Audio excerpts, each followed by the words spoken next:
Tes suara boleh. Assalamualaikum warahmatullahi wabarakatuh teman-teman. Tolong di jempolnya untuk suaranya. Saya lagi memastikan bahwa suara kita bagus dan pencahayaannya bagus, gambarnya terang. Tolong jempolnya. Bagi ada yang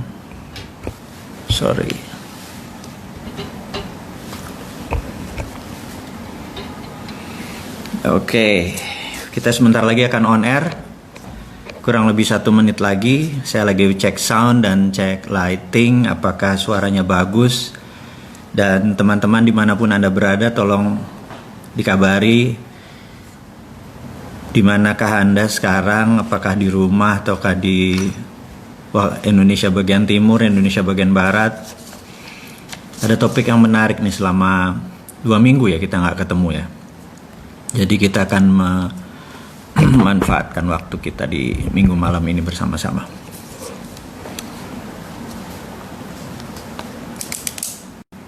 Oke, saya akan mencatat beberapa informasi yang akan saya share. Sebelumnya saya minta teman-teman memastikan suara saya bagus atau gambar saya kurang terang dan lain sebagainya. Saya akan set dulu untuk sound, terutama pencahayaan. Kalau bagus kita akan mulai sebentar lagi. Oke teman-teman dimanapun Anda berada, di hari Minggu ini kita akan ada banyak sekali informasi yang akan kita share dari Republik Sontoloyo, di mana kita tahu negara tetangga itu banyak sekali hal-hal yang terjadi. Seperti ada seorang pejabat yang mengatakan bahwa kita ini hartanya dikeduk-keduk tapi nggak habis-habis gitu ya. Yang gue sebel kan, gue kan nggak ikut ngeduk gitu ya. Tahu pas kita ngeduk habis lagi, nggak kebagian. Dan beruntunglah mereka yang punya kekuasaan, punya jabatan, mungkin bisa ikut ngeduk, mungkin ya, kita nggak nuduh sih. Tapi ya mbok dibagilah. Kita lagi kena corona, lagi kena COVID, bisnis kita banyak yang bermasalah, negara tetangga mulai resesi, kita nggak mau ngeklaim resesi apa-apa, saya nggak tahu. Tapi teman semua, itu bukan masalah kita, yang penting kita happy, yang penting kita bisa menikmati minggu malam ini dan hidup kita bahagia, sejahtera dan lain sebagainya. Oke, kita akan menginformasikan.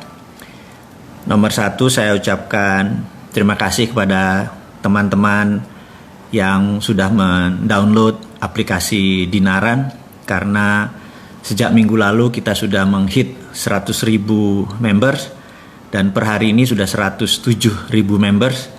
Terima kasih, walaupun belum sempurna, walaupun kartu debitnya baru minggu depan keluar, ada keterlambatan sedikit, tapi saya hanya menginformasikan di dalam bisnis Dinaran tidak segampang teman-teman membuat usaha, karena ini ada hubungannya dengan sistem pembayaran nasional dan menggunakan sistem gerbang pembayaran nasional. Kita harus comply dengan peraturan Bank Indonesia.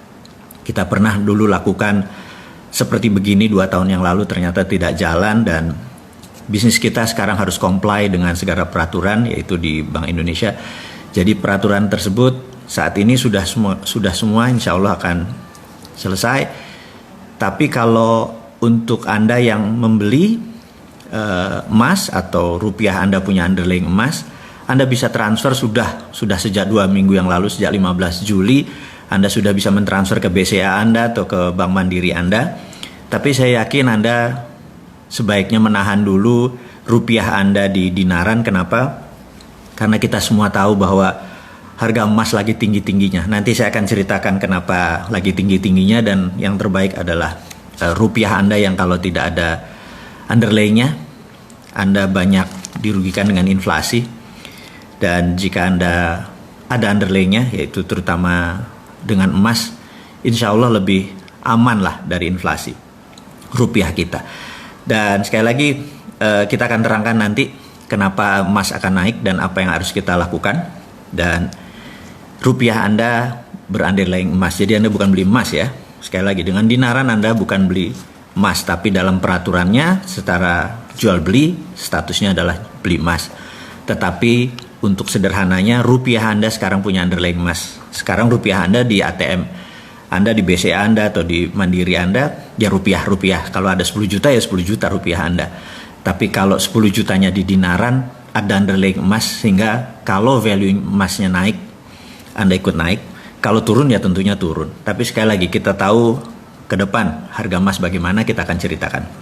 Kemudian saya mungkin lebih dulu mengucapkan selamat ulang tahun kepada Santara yang kedua. Ulang tahunnya sih besok sebenarnya. Dan rencananya kita akan ada sekian puluh jam on air. Dan saya akan ada waktu untuk on air juga, tapi khusus bicara bisnis. Kalau di hari Minggu ini kita bersama-sama semua menceritakan adalah geopolitik, geostrategi, bagaimana kita mengelola negara kita. Plus bisnis Anda atau ekonomi Anda, bagaimana memanfaatkan problem-problem yang terjadi, dan kita akan selalu memberikan solusi. Jadi kita mengkritik iya, kita mengingatkan iya, tapi yang pasti kita memberikan solusi, gitu ya. Kemudian ada lagi teman-teman, saya harus menceritakan dulu, ini kita belum masuk ke topiknya, di mana Road to Billionaire saat ini banyak sekali hoaxnya, banyak sekali tipuannya, di mana di marketplace dijual dengan sangat murah, 500 ribuan, tetapi kita tahu itu tidak ada subliminal programnya, karena kalau ini direkam lagi nggak akan jalan dengan baik. Tapi sekali lagi, orang berbisnis menggunakan nama kita, menggunakan produk-produk kita, kita hanya mengingatkan usahakan beli yang asli di Business Hack. Kemudian penting sekali pada saat ini untuk menegakkan bisnis, kita harus punya attitude. Jadi saya masih menyarankan teman-teman untuk membeli buku Bisnis Nggak Seanjing Itu Kawan, karena memang berbisnis harus pakai attitude, apalagi bernegara gitu ya. Dan Anda tahu attitude itu adalah do the right thing when no one see you. Jadi melakukan hal yang benar ketika tidak ada orang memperlihatkan atau tidak memperhatikan Anda. Jadi do the right thing when no one see you. Apalagi ada orang yang melihat gitu ya. Ya harusnya attitude-nya lebih baik, behavior-nya lebih baik, tidak mencuri, tidak ada hidden agenda dan lain sebagainya. Kemudian ada yang menarik, minggu ini saya 2 minggu ini yang jelas saya urai pengalaman 2 minggu ini kepada teman-teman semua, mungkin akan ngaget-ngagetin gitu ya. Yang jelas impian kita secara video, kita videokan bahwa kita bertemu dengan beberapa pejabat tinggi negara yang the secret meeting that changed Indonesia. Nanti akan saya terangkan, stay tune terus ya bersama Bosman Sontoloyo ini. Nanti akan sampai sana dan saya juga surprise gitu ya. Kemudian seperti biasa, saya memanfaatkan sela-sela waktu saya dengan writing. Bagi saya menulis adalah terapi. Jadi kalau saya stres, saya panik, kerjaan banyak, target dan banyak segala macam, menulis adalah salah satu bentuk terapeutik, penyembuhan bagi saya. Mungkin ada beberapa teman hangout atau ngopi atau segala macam gitu ya. Dan tidak saya lakukan adalah menulis. Jadi banyak sekali yang saya akan tulis. Otak saya liar sekali. Ada Kapten Dinaran yang jelas, dan yang pasti Grand Theft Ferrari yang mengejutkan, karena belum selesai aja ada 2 perusahaan film nasional yang akan membuat filmnya, masih dalam tahap negosiasi, masih berdiskusi sana sini. Akhirnya saya jadi tahu gara-gara ngobrol sama mereka, oh Filosofi Kopi 3 itu sebentar lagi Maret 2021 meluncur, dan full surprise. Jadi itu teman-teman, mudah-mudahan bisa kebayang siapa yang akan membuat film Grand Theft Ferrari gitu ya, saya bocorin sedikit. Kemudian topik itu semua informasi sudah diinfokan, apalagi ya. Terakhir saya lupa mengingatkan bahwa teman-teman Business Hack dan ruang bisnis saat ini sedang menggodok sebuah paket yang menarik, yaitu Bosman Expo. Anda siap-siap akan terkejut dengan apa yang mau diekspokan oleh produk-produk di Bosman ini. Mungkin lebih dari 30 produk kali ya. Dan Expo ini akan membuat sesuatu yang baru, di mana kalau ini berhasil kita akan copy setiap 2 bulan, kita akan lakukan untuk produk-produk Anda. Ini adalah pertama kali kita melakukan strategi dengan cara expo. Jadi kita mengikuti acara Harbolnas, hari belanja online nasional gitu ya, atau 111 single days, di mana kita akan lakukan setiap 2 bulan. Anda dengan teman-teman, produk-produk Anda kita akan blast dalam 3 hari 3 malam, dan kita harapkan adalah omsetnya 1 bulan atau omset 2 bulan jatuh ke 3 hari itu dengan memberikan diskon, bonus, hadiah, dan lain sebagainya. Kita akan coba dulu dengan Bosman Expo. Kita selalu menggunakan trial error gitu ya, dan ini berharap bisnis kita nanti untuk membantu teman-teman UKM yang pada saat ini mungkin ada masalah kendala dengan pengiklanan, masalah kendala dengan produksi dan lain sebagainya, terutama masalah penjualan, dan kita akan bantu dengan strategi kita akan lakukan dengan Bosman Expo dulu, kemudian kita akan melakukan expo-expo yang lain, dan kita sudah tahu itu mengenai digital dan online gitu ya. Jadi kalau dulu kita mengadakan event-event expo adalah menggunakan gedung yang gede, sewa dan lain sebagainya yang mahal, kemudian pakai iklan yang besar di media-media mainstream, kemudian orang datang berjuta-juta, kemudian produk Anda kita akan melakukan itu dengan online, jadi menghemat segalanya dengan harga bisa murah, bisa kompetitif, sehingga Anda bisa mendapatkan win-win benefit. Kemudian sekali lagi produk Anda akan kita lakukan juga hal yang sama. Baik teman-teman, kita akan mulai acara kita. Acara kita temanya adalah The Time is Now, judulnya ya. Oke, Assalamualaikum warahmatullahi wabarakatuh. Dimanapun Anda berada, kita akan mulai acara kita. Judulnya The Time is Now, waktunya itu sekarang. Saya tidak pernah melihat waktu sebaik hari ini, sebaik momen ini, dan itulah yang membuat saya gregetan kepada pemerintah yang saat ini. Sehingga kalau Anda sahabat semua dengar video kita atau menonton atau lihat kutipan tulisan dan sebagainya, saya tuh kayaknya orang gregetan sama sekali. Itu tidak lain tidak bukan karena momen ini tidak akan kembali seketika, atau tidak akan kembali lagi. Dalam bisnis ada 4 hal yang paling penting. Nomor 1 adalah masalah funding, kira-kira 10%, masalah bisnis model 18%, kemudian masalah SDM, Anda harus punya SDM yang bagus, manajemen yang bagus, motivasional itu sekitar 28%. Tapi sisanya adalah momentum. Tanpa momentum, tanpa timing yang tepat, bisnis Anda nggak jalan bagus, negara Anda pun tidak jalan bagus gitu ya. Kapan masuk pit stop kalau Anda di Formula One? Kapan Anda ganti fresh leg kalau Anda main bola ya? Waktunya 45 menit. Saya sangat mengidolakan seorang coach yang namanya Alex Ferguson. Dia di menit 60 sampai 70 adalah menit di mana dia mengganti fresh leg atau kaki yang segar yang baru.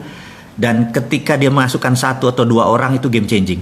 Walaupun cuma 20 menit terakhir, itu bisa merubah skor gitu ya. Nah, melakukan penggantian dengan timing yang tepat, dengan orang yang tepat, itu adalah seorang manajer yang luar biasa.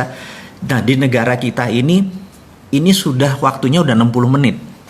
Menurut saya masanya kita ganti fresh leg, ganti strategi. Kalau dulu formasinya 4-3-2-1 kayak Christmas tree, kayak pohon Natal, yaitu yang di depan namanya infrastruktur. Itulah pemerintah kita waktu itu. Jadi 4-3-2-1, yang di depan adalah infrastruktur. Tapi sekarang ada COVID, sekarang ada deglobalisasi, sekarang ada trade war yang semakin meruncing. Formasi 4-3-2-1 nggak akan jalan. Jadi saya cuma mengingatkan, the best defense is good offense. Saya selalu mengingatkan, pertahanan yang terbaik adalah menyerang. Jadi formasinya harus 4-2-4, 4-3-3, taruh 4 striker di depan, baru kita menjadi top scorer gitu ya. Dan saya nggak lihat saat ini kita melakukan formasi 4-2-4 atau formasi menyerang. Saya masih melihat kita malah full defense. Kita menguatkan sektor keuangan, kiper kita dibuat yang kuat, back kita dibuat yang kuat, penyerangnya nggak tahu siapa yang sekarang yang menyerang. Jadi skornya nggak mungkin pernah tinggi.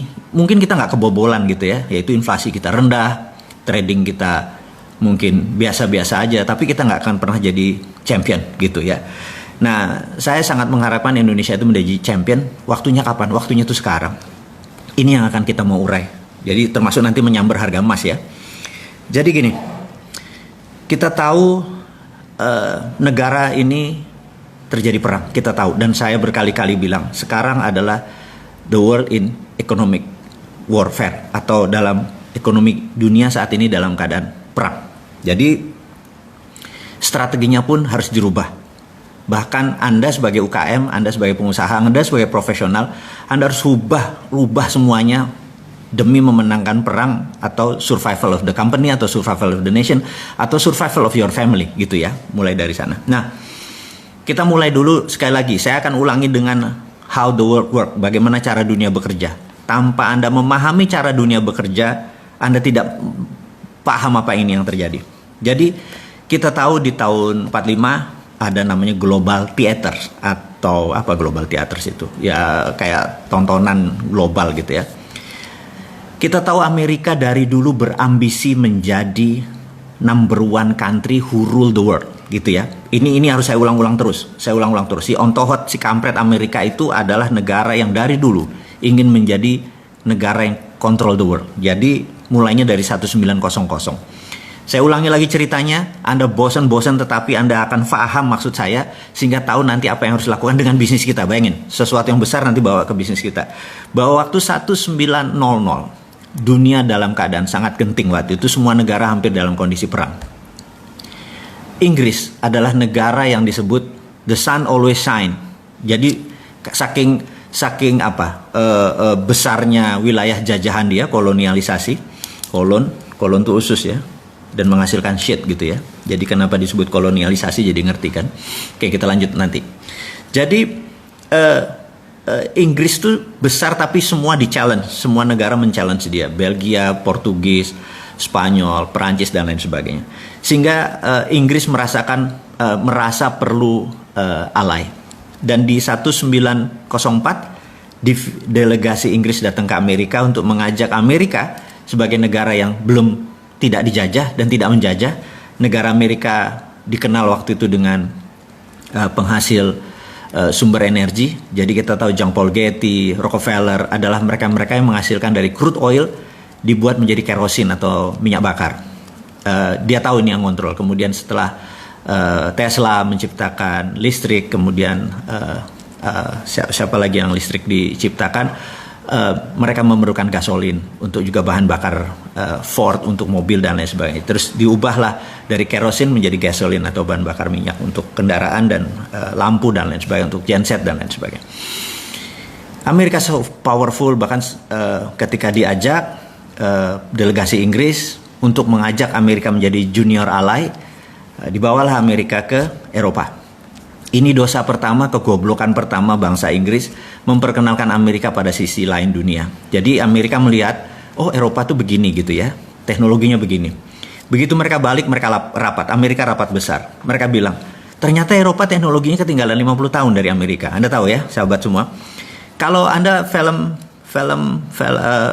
tahu bahwa Perang Dunia Pertama 1918, 1914, itu senjatanya locok, jadi klek door satu ya.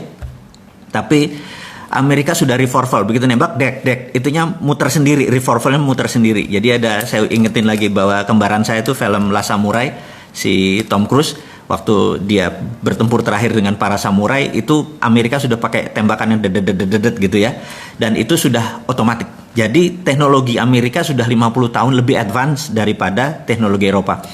Amerika melihat ini adalah peluang untuk menaklukkan dunia. Kemudian 1906 Amerika pertama kali 1 jam terbang, jadi pesawat Amerika ciptakan. Dunia terpesona sekali lagi, dan sejak saat itu Amerika punya grand plan ini menaklukkan dunia, itu ya. Oke. Kemudian ketika tahun itu negara-negara jajahan, semua negara-negara jajahan wilayah Eropa itu diinfiltrasi oleh CIA untuk merdeka. Karena itu gerakan dunia hampir sama, mulai dari Afrika Selatan, India, Indonesia, Thailand nggak pernah dijajah, Malaysia, semua negara bergerak hampir sama di tahun 40-an, 45 puncaknya. Dan apa yang dilakukan oleh Amerika adalah strateginya yang namanya dekolonialisasi. Dekolonialisasi adalah Amerika ingin Eropa tidak kaya lagi dengan seluruh negara jajahannya dilepas, gitu ya. Karena itu Amerika mensupport kemerdekaan Indonesia, mensupport kemerdekaan banyak negara, mensupport. Sekali lagi ini bajingannya dia. Jadi jangan menganggap itu pahlawan ya. Dan itulah disebut global theater. Tanpa global theater ini Pak Karno ngambil momen gitu ya. Dia tahu Pak Karno saya bisa berulang-ulang menyatakan dari sisi lain seorang yang luar biasa. Dia ngelihat global theater ini dia manfaatkan untuk memerdekakan Indonesia. Nah, akhirnya semua negara merdeka. Gandhi di India, kemudian Zulfikar Ali Bhutto, kemudian di Amerika Latin dan lain sebagainya. Anda yang lebih pintar dari saya untuk pelajaran sejarah. Yang saya mau mengingatkan sekarang kita mirror, kita cermin tadi kita bawa. Nah, ketika China dengan strateginya pertama ingin menaklukkan dunia, karena penting China menaklukkan dunia, China melakukannya berbeda. Kalau Amerika dengan military approach atau pendekatan militer, China melakukan pendekatan dengan economic approach. Jadi dua-duanya melakukan kolonialisasi. Hanya China menggunakan kolonisasi 5.0 yang disebut economic approach. Amerika menggunakan military approach. Economic approach ini luar biasa karena tidak terasa. Bahkan kekomunisannya Cina pun tidak terasa, gitu ya. Kefasisan gerakan bernegara berideologi tidak bertuhan itu pun tidak terasa. Bahkan kita sekarang yang nganggap Hitlernya itu Trump gitu ya, bukannya yang tidak bertuhan gitu, yang fasis itu ya Trump gitu, bukannya ini. Saya bukan pembela Trump ya, hanya diingetin aja bahwa betapa dahsyatnya propaganda itu bisa merubah mindset kita semua. Nah, tujuan kita sekali lagi bukan untuk menjelek-jelekkan putusan pemerintah, bukan, sekali lagi sabar ya, sabar. Ini tujuannya adalah kita supaya ekonomi kita Anda berdaulat, kita berdaulat, saya berdaulat gitu. Nah, balik lagi ke cerita kita 5.0 itu begini caranya. Mereka menggunakan strategi namanya closed loop. Closed loop itu begini. Kita kasih contoh Bali ya. Jadi kalau ada turis datang ke Bali, turis Cina nih terutama, apa yang dilakukan oleh kolonialisasi 5.0? Jadi dia beli hotel, kemudian dia beli restoran, kemudian dia beli kafe, kemudian dia beli tempat oleh-oleh, kemudian dia punya tour and travel. Begitu kapal dari China datang, dijemput oleh tour travel dia, bawa ke hotel dia, makan di restoran dia, terus nonton tari kecak, terus lihat ini segala macam 1-2, kemudian balik lagi. Itu adalah kolonialisasi 5.0 gitu ya. Dan mereka bayarnya pakai apa? Pakai Alipay. Pakai mereka digitalnya dia. Jadi nggak ada kita megang uangnya pun tidak gitu ya. Nanti semuanya interbank di dalam bank. Balik, itulah 5.0. Anda udah tahu, saya ulangi ini berkali-kali, tapi ini demi pemahaman saya harus ulangi berkali-kali. Kemudian apa yang dilakukan oleh misalnya di Sulawesi Selatan ada perusahaan tambang, itu juga sama. Mesinnya dari Cina, produknya dari Cina, teknologinya dari Cina, uangnya dari Cina, TKA-nya dari Cina, bayar pun pakai yuan gitu ya. Jadi yuan mendadak menjadi cadangan devisa. Saya bilang kok bisa ya segitu naifnya kita menerima cadangan devisanya kita pakai yuan gitu ya. Dan saya sih nggak setuju, tapi monggo ya Pak, kalau pemerintah ngambil itu sebagai sebuah kebenaran versi dia, mereka bertanggung jawab. Kita cuman sisi lain, the other flip of coin, sisi lain dari koin kita lihat kan, bos ini bos gitu ya. Nah, itu adalah close loop. Tujuan mereka adalah mereka itu lahannya terbatas, produksinya terbatas. Berapa ton mereka sehari perlu telur, berapa ton mereka sehari perlu pangan, berapa ton mereka perlu sumber daya alam mereka untuk membuat pabrik-pabrik mereka berjalan. Mereka memerlukan kuasi teritori atau perluasan teritori, gitu ya, kuasi teritori. Dan kita tahu bahwa kalau how the world work adalah cara dunia bekerja adalah Eropa adalah negara produsen, Amerika adalah negara produsen, kemudian sumber bahan bakunya dari Afrika untuk Eropa, sumber bahan baku Amerika Latin untuk Amerika Utara, dan Asia kebanyakan adalah market. Jadi begitu China jadi produsen, maka China harus punya sumber bahan baku. Jadi Asia Tenggara adalah targetnya China. Jadi yang tadinya, dan ingat, beda market. Kalau negara itu dijadikan market, negara tersebut nggak boleh miskin, nggak boleh kaya. Jadi di trap antara 3.500 sampai 5.000. Tapi kalau negara bahan baku itu harus miskin. Seperti Afrika harus miskin, Amerika Latin harus miskin, penuh dengan hutang. Amerika Latin penuh dengan hutang. Dan jadi mengapa kita di trap? Karena kita negara penghasil untuk negara produsen. Kita nggak boleh jadi negara produsen. Ini kurang ajar. Ini namanya 5.0. Nanti saya ceritain bagaimana kurang ajarnya on to hot Amerika gitu ya. sabar. Jadi balik lagi kita ke penyeimbang sekarang, penyeimbang. Apa yang Amerika lakukan? Amerika sama bangsatnya gitu. Jadi bayangin dia saat ini negaranya sejak tahun 71 memprinting dolar tanpa underlying emas gitu ya. Nah, yang terjadi adalah nilainya. Jadi apa underlyingnya? Underlyingnya adalah hutang. Nanti teman-teman saya kasih berapa hutang dunia yang menjadi underlying IMF to print money-nya dolar. Kurang ajar nggak? Saya ulangi lagi ya. Saya akan kasih kepada teman-teman link yang setiap detik itu akan nambah karena beban bunga dan besarnya pinjaman uang negara-negara asing untuk jadi underlying-nya IMF untuk dolar printing money. Jadi dolar printing money-nya pakai dolar. Jadi gini, misalnya negara Papua Nugini, ini kita lepas pakai ini ya strateginya obor. Papua Nugini pinjam uang dari IMF katakanlah 4 billion dolar gitu ya. Di pembukuannya di sini adalah hutang, di sini adalah pemberi utang IMF. IMF minta Amerika print, cetak kasih ke sini. Berdasarkan apa Fed ngeprint? Berdasarkan hutangnya Papua Nugini. Begitu Papua Nugini membayar balik, itu menjadi asetnya IMF. Kita tahu kan 26% pemilik IMF adalah Amerika dan untuk voting right-nya perlu 75%. Saya ulangi lagi. IMF itu untuk mengambilkan resolusi perlu 75% suara. Sementara suaranya Amerika 26%, alias kalau Amerika tidak pernah setuju, suaranya paling pol 74%. Kesimpulan, nggak pernah ada resolusi. Jadi IMF punya Amerika, ya. Itu kurang ajar satu. Harus diterangin terus supaya jangan bangga sama asing, jangan bangga sama aseng. Itu tujuannya. Bangga itu sama putra bangsa kita sendiri, dengan ide kita sendiri, dengan teknologi kita sendiri. Mau boleh kampungan, mau nggak efektif, tapi hasil produksi bangsa ini. Kalau itu disupport, kita menjadi negara besar. Jangan bilang bangsa Indonesia nggak efisien mesinnya. Attitude orang Indonesia males. Ya lu yang buat males.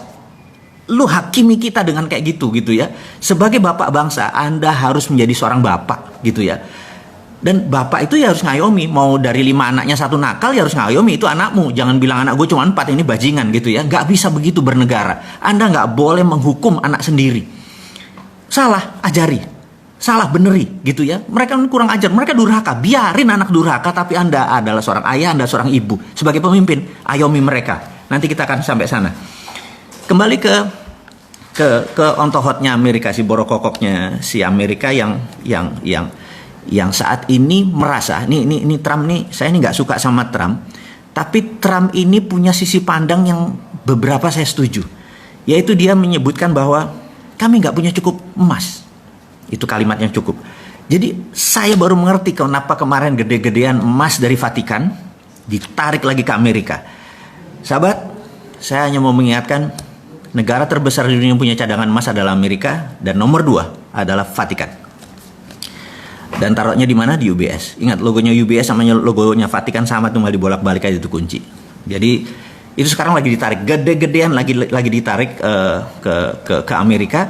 Karena itu kelangkaan emas di dunia ini sangat banyak. Karena itu harga emas bergerak naik. Jadi teman-teman yang di Naran merasakan, kalau Anda dulu pernah beli di 8.500 kira-kira bulan lalu, sekarang Anda udah hampir 1 juta.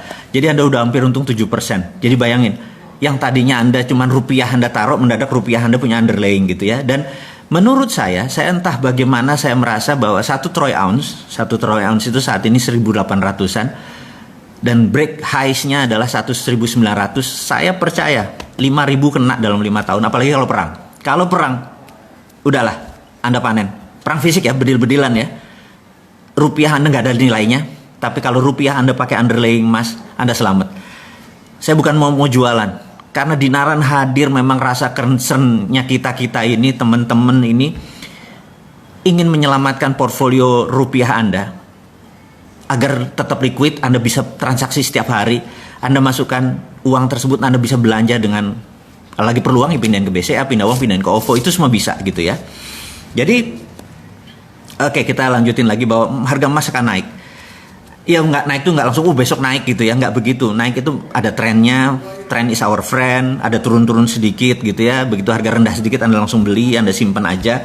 Dan portfolio Anda bisa keluar setiap, Anda bisa nolkan kok di rekening Anda. Kalau Anda punya 20 juta, Anda mau transaksi, Anda perlu beli DP motor atau beli DP mobil, bayarin aja semua, nggak masalah. Tapi In the meantime, pada saat ini rupiah Anda tercover gitu ya. Ini adalah terobosan saudaraku, sahabatku semua dimanapun Anda berada. Dinaran is the only one debit card berbasis backed by gold di dunia. Dan saya ucapkan terima kasih kepada Bank Indonesia dan Bang Arta Graha yang mensupport kita semua sebagai kustodian, di mana emasnya ada di sana, di mana semua banking sistemnya semua ada di sana, karena bisa menerima sebuah financial revolution yang kita lakukan, bukan sekedar wacana harus begini, tapi Dinaran itu hadir untuk sahabat semua, untuk Indonesia gitu ya. Oke, karena apa? Karena harga emas akan naik, apalagi kalau dibalikin lagi, Amerika akan memutuskan bahwa percetakan dolar akan menggunakan underlying emas, dan itu mungkin dilakukan. Jadi sekali lagi saya akan mengurai dengan rinci mengapa hal itu terjadi di harga emas. Sekarang saya mau ngecek dulu ini jam berapa. Oke, sahabat semua, kita akan masuk ke global theater tadi. Jadi saat ini ada 70 negara terikat dengan obor, one belt, one road. Semua di belt diikat dengan satu, roadnya ke Beijing semua. Jadi cara dia memprinting yuan adalah berbasis project di negara orang. Saya ulangi lagi ya, IMF memprinting money dolarnya menggunakan project di negara lain, dan itu sekarang ditiru oleh obor, one belt one road-nya dia. Jadi negara-negara 70 negara, ada Pakistan, ada Sri Lanka, Papua Nugini, mungkin 60% portfolionya diambil oleh obor tadi. Jadi dia ngeprint yuan berbasis project di negara lain gitu ya. Nah, apa yang Amerika lakukan adalah Amerika mau melakukan deoborisasi. Jadi dia mau cara membuat miskinnya proyek obor itu adalah deoborisasi. Jadi kalau Trump menang, menurut saya Cina lewat gitu. Tapi Trump ini compang-camping sekarang karena globalis cabal, si kaum Bilderberg sangat benci sama Amerika. Karena globalis cabal itu sudah kawin sama Partai Komunis Cina, sehingga seluruh proyek globalis semua ada di Cina. Jadi sekali lagi, ini menarik nih. Cina pasang badan sebagai underlying, sebagai pondasi dari seluruh globalis cabal. Cina bermain karena globalis senang sama negara otoriter. Gitu, dia nggak senang sama negara demokrasi. Otoriter kan one man, suara pemimpin langsung diikuti suara rakyat nggak mau disikat rakyatnya gitu ya. Dan itu anti demokrasi gitu. Nah, globalis cabal ini anti kemanusiaan, mereka mendukung aborsi, mereka mendukung LGBT gitu ya. Sementara itu bukan portfolionya Bosman. Portfolionya Bosman adalah kita mendukung life, kita anti aborsi, orang aborsi kita nggak boleh, kita nggak mendukung LGBT dan lain sebagainya. Dan ini mau clear, saya mau katakan. Jadi sekali lagi, Indonesia harusnya bagaimana gitu ya. Saran saya, Indonesia adalah tidak ke Amerika, tidak ke Cina, tapi bukan netral. Sekali lagi, ini harus diingat nih. Netral itu artinya nggak ada posisi. Nah, kita harus ambil posisi. Jadi saya berharap Indonesia ke depan memanfaatkan konflik kisruh ini. Saya udah pernah cerita tentang choke point. Sekarang kita nggak bicara itu. Kita ada lagi untuk menyelesaikan masalah itu adalah, nah ini. Jadi sahabat semua, kira-kira 2 minggu yang lalu saya membuat video yang ternyata sangat menggemparkan, karena video itu adalah The Secret Meeting That Changed Indonesia, di mana saya terinspirasi dengan peristiwa tahun 89, di mana ada The Secret Meeting That Changed China, di mana China merubah center of gravitatis atau pusatnya dari menjadi independen, menjadi tidak bergantung pada IMF. Dia punya ukuran sendiri, dia punya hukum dagang sendiri, dia punya meteran sendiri, dia yang dia lakukan dan membuat China sebesar sekarang. Dan itu sebenarnya saya sangat terinspirasi dengan China, bahwa Indonesia waktunya sekarang. Kenapa waktunya sekarang? Saya mau terangin. Nomor 1, 2 negara lagi perang, dan ini adalah perang benar-benar pasti terjadi. Dan begitu mereka memenangkan perang, misalnya Tiongkok memenangkan perang, ya sudah, dunia akan rule by Tiongkok. Kemudian kalau Amerika menang, ya rule by Amerika gitu ya. Dan kita tahu bagaimana Amerika rule the world-nya gitu ya. Nah, sekarang who will win? Pertanyaannya, siapa yang akan menang? Dimanapun perang panjang, syaratnya ya. Kalau perangnya panjang, dua-duanya hancur gitu ya. Maka itu saya mungkin orang yang paling aneh mengharapkan ini perang fisik, benar-benar tembak-tembakan dan perangnya lama. dunianya hancur dua-duanya, ini kesempatan kita unggul. Itu satu. Yang kedua adalah kita ini mau mengingatkan Pak Jokowi. Pak Jokowi, Anda orang paling beruntung sedunia. Di mana Anda saat ini mempunyai suara di partai itu lebih dari 60%. Bahkan saya menduga lebih dari 70%. Kalau Anda udah dapat 70%, 2/3 suara lebih, Anda absolut. Dan ini bagus. Kenapa bagus? Karena kalau politiknya gonjang-ganjing Anda nggak kontrol, Anda tidak bisa melakukan apa yang akan kita sarankan. Ya, jadi saya ada dua. Nomor satu, kenapa saya sebut time is now gitu ya. Pak Jokowi nggak bisa, saya sengaja sekarang bicaranya kepada pemimpin tertinggi yang secara sah Anda berkuasa. Saya mau mengingatkan, Pak, ini perang, gitu ya. Perang ini Anda harus ubah seluruh pemainnya yang jago perang, gitu. Percaya saya, kalau Anda masih pakai tim yang lama bukan tidak dipakai, tapi Anda harus punya tim cadangan baru yang untuk menggunakannya. Jadi gini Pak Jokowi, Anda punya kekuasaan sangat absolut dan itu luar biasa. Di negara demokrasi Anda dapat 2/3 suara atau lebih. Ini momennya, itu satu. Kedua tadi, negara besar lagi perang, yaitu China sama Amerika lagi perang. Karena perang besar ini terjadi, mereka sebenarnya fokusnya di negara masing-masing. Mereka nggak fokus sama Indonesia. Ditambah lagi. China sekarang ada hujan yang hampir 30 hari. Begitu salah satu dam besar jebol, Cina dipukul dari dalam. Dan Amerika ada COVID di dalam negerinya, gitu ya. Jadi dalam negeri masing-masing bermasalah nih, gitu. Kemudian luar negerinya mereka perang. Mereka nggak mungkin mikir tentang Indonesia. Percaya saya. Mau itu mindahin pabrik ke Indonesia apa segala macam, itu nggak gitu-gitu amat. Swasta doang, itu bukan negara, gitu ya. Kemudian Anda punya kekuasaan yang bisa Anda drive ke kiri semua, ke kanan semua, gitu ya. Kemudian ada hal yang menarik Pak Presiden yang terhormat. Anda menerbitkan surat bahwa saat ini negara dalam keadaan darurat COVID, gitu ya. Dengan undang-undang, dengan perpu, saya lupa perpu atau perpres ini ya, bencana nasional ini, Anda bisa lead negara ini menjadi sangat ngebut, di mana dunia yang lainnya akan lumrah. Iya deh, nggak apa-apa deh, gitu ya. Dan terakhir yang nomor 4 Pak Jokowi, saat ini semua negara melakukan yang namanya deglobalisasi. Deglobalisasi artinya dulu kan ada namanya global supply chain. Jadi ini nyuplai ke sini, nyuplai ke sini, rumit sekali global supply chain. Sekarang banyak negara yang lagi diblok, lagi nutup, lagi mau perang dan lain sebagainya.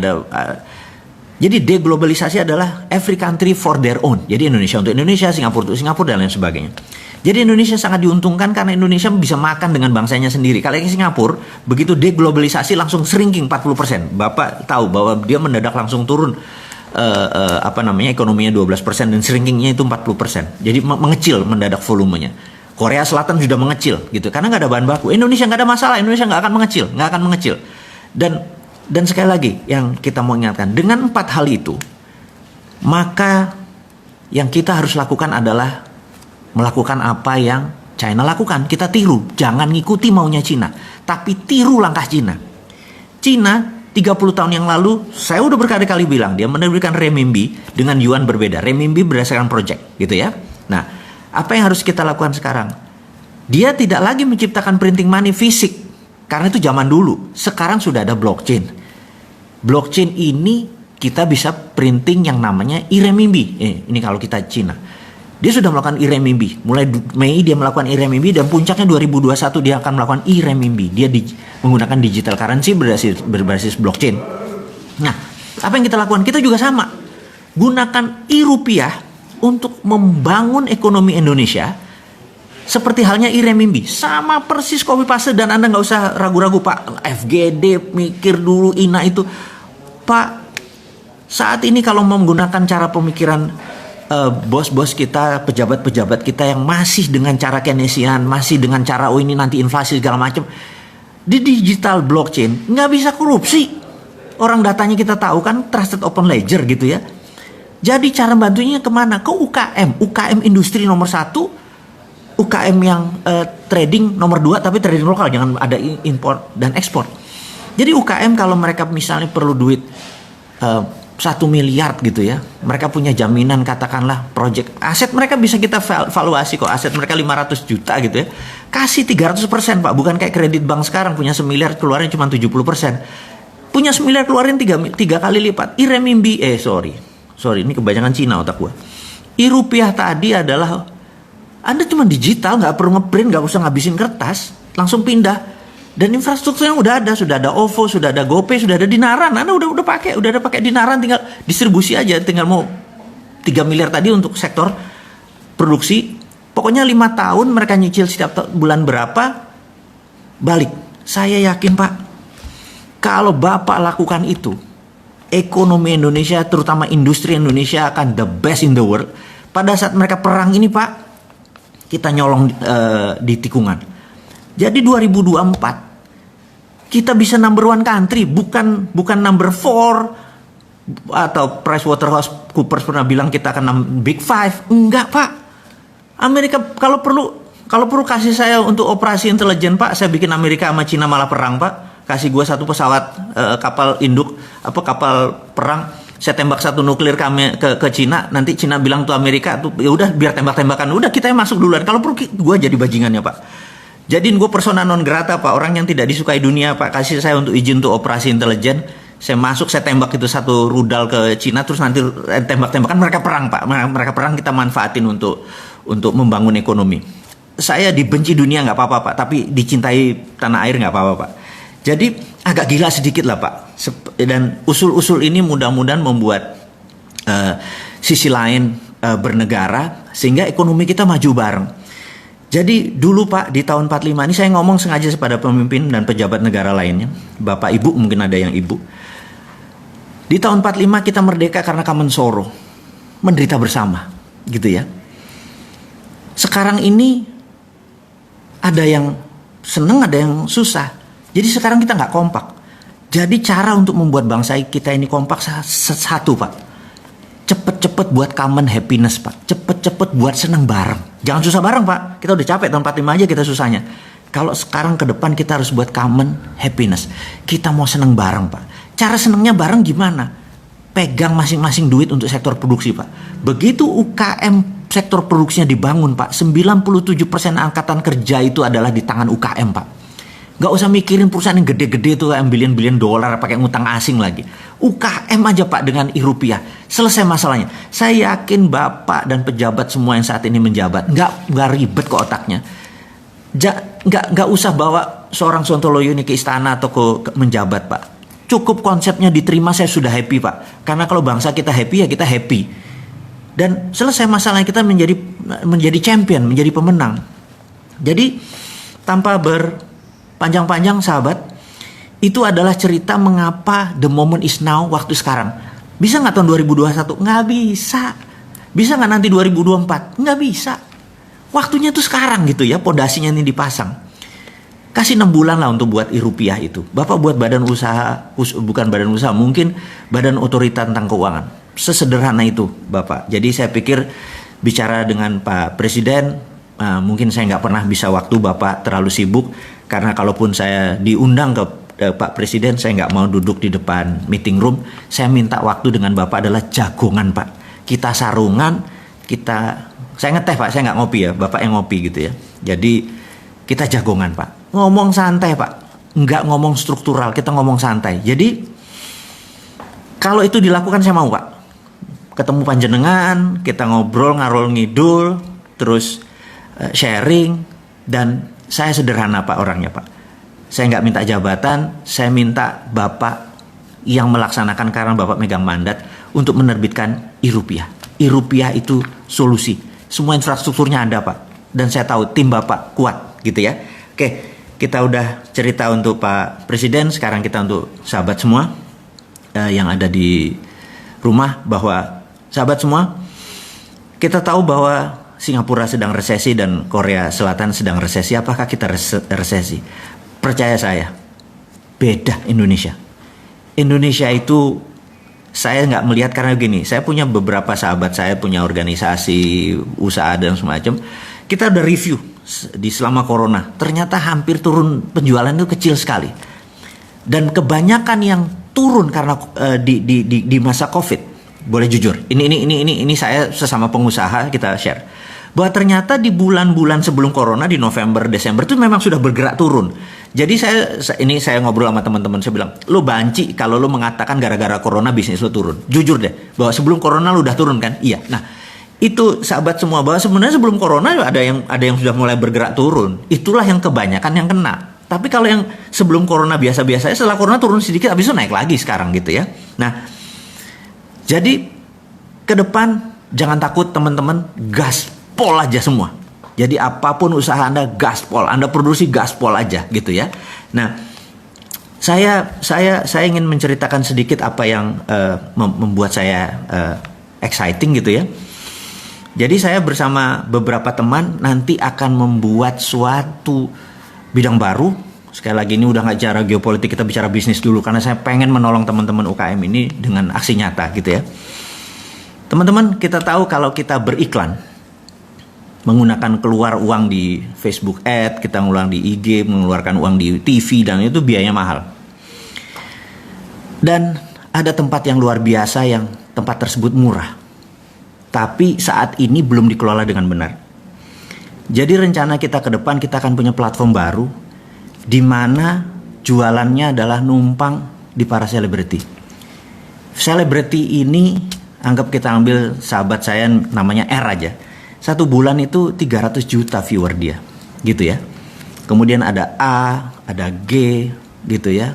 Ada beberapa A, ada S gitu ya. Saya lihat namanya ada D, terus kalau di total ternyata lebih dari 600 juta viewer per bulan. Dan Anda tahu kalau 600 juta itu viewer TV mana? TV itu kalau rating 3 tuh penontonnya 3 juta gitu. Kalau net TV ya 1, gitu juta. Ini kalau ratingnya 60 jadinya gimana? Yang nonton 60 juta, 600 juta gitu ya. Gitu ya. Nah, dulu kalau beriklan sama mereka sebagai endorser Anda bayarnya mahal. Percaya saya. Dengan 2 juta sekarang mereka mau. Gitu. Dengan 5 juta sekarang mereka mau. Dan Anda di view sama 5 juta orang. Ini terobosan karena yang kita lakukan adalah demokratisasi produk. Jadi daripada mereka beriklan 1 orang bayar 50 juta untuk jadi endorser ke dia mau terima 2 juta tapi sekali ngiklan ada 20 perusahaan, dia dapat 40-50 juta juga, kali 30 hari dia 1,5 miliar juga. 1,5 miliar juga. Anda mulai paham maksud saya. Dan kami akan buat apps-nya. Ini semua akan menjadi terobosan karena mereka concern atau mereka peduli dengan sahabat semua UKM ini. Jadi sekarang Anda beriklan boleh dengan Facebook Ad, boleh dengan TV nasional, tapi ini kita akan menjadi the new MCN, namanya multi channel network. Jadi kita bisa pakai seluruh sosial media dan harganya demokratisasi. Anda mulai ngerti maksud saya?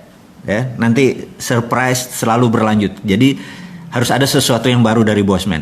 Dan Anda melihat foto-fotonya udah mulai lihat, oh sama ini ya mau join, sama ini mau join. Jadi kalau top 20 trendsetter di dunia sosial media mendadak bekerja sama-sama kita dan mereka mau melakukan demokratisasi, produk Anda kira-kira bakal laku apa enggak? Itu aja jawabannya. Dulu Anda masang iklan tuh 20 juta per 20 detik di TV nasional. Penontonnya berapa? Anggap acara yang paling top, paling juga 5 juta gitu.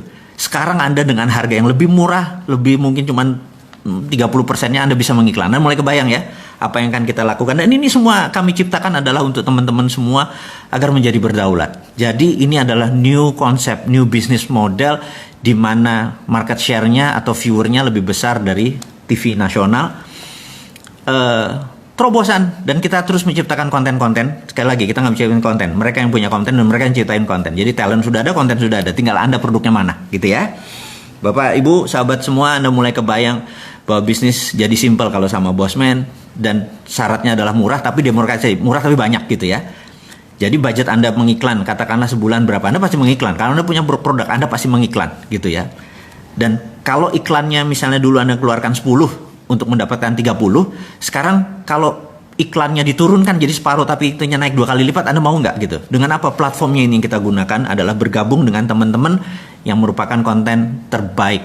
Jadi mudah-mudahan kebayang apa yang akan kita lakukan, dan itu semua nanti kita akan bicarakan pada saat Bosman Expo. Ini ada surprise buat Anda semua. Dan berikutnya yang akan kita bicarakan adalah Saya akan menantang teman-teman untuk membuat TV channel baru atau YouTube channel baru. Dan saya akan minta konten-konten Anda, saya akan menantang konten Anda untuk mengisi. Saya cuma ngasih pengandaian gini. Kalau kita punya 50 channel nih, kalau kita bersama-sama, ini ada berapa orang nih sahabat kita sekarang? 12.000. Yuk kita buat channel bareng-bareng ya. Kalau kita punya 50 channel di YouTube, dan kita ngambil dari AdSense saja, ngambil dari iklannya aja. 50 channel, di mana satu hari viewernya 100.000 aja. Gitu ya.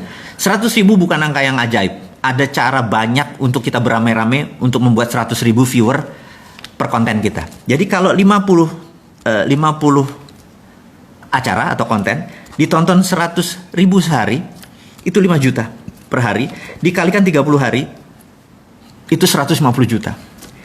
150 juta viewer, itu dari AdSense antara 2 sampai 3 miliar. Ada yang mau ikut?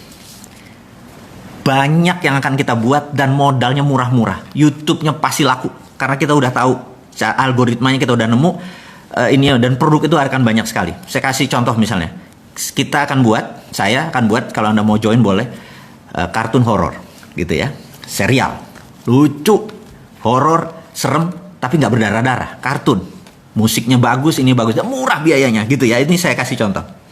Kemudian kartun Kapten Dinaran bentar lagi akan launching. Itu murahnya minta ampun. Jadi saya encourage bahwa di rumah Anda bisa punya sektor produktif, yaitu mengaktifkan YouTube Anda dan gabung dengan kami supaya kita punya multi channel network. Karena di belakang kita adalah teman-teman ini. Jadi gini, kita harus berjamaah, kita harus sama-sama, kita harus gandengan. Dengan gandengan bersama-sama itu namanya demokratisasi. Kita menjadi bareng-bareng dan apa-apa jadi murah gitu. Apa-apa jadi bareng-bareng. Coba kalau Anda mengiklan ke satu orang, katakanlah seorang artis cewek terkenal, ngiklan di tempat dia bisa 50 juta dan belum tentu dapat 1 juta yang lihat. Tapi kalau itu dipecah di 10 artis, termasuk Anda punya YouTube channel, mungkin dengan 20 juta penontonnya udah 2-3 kali lipat, mungkin dengan 10 juta.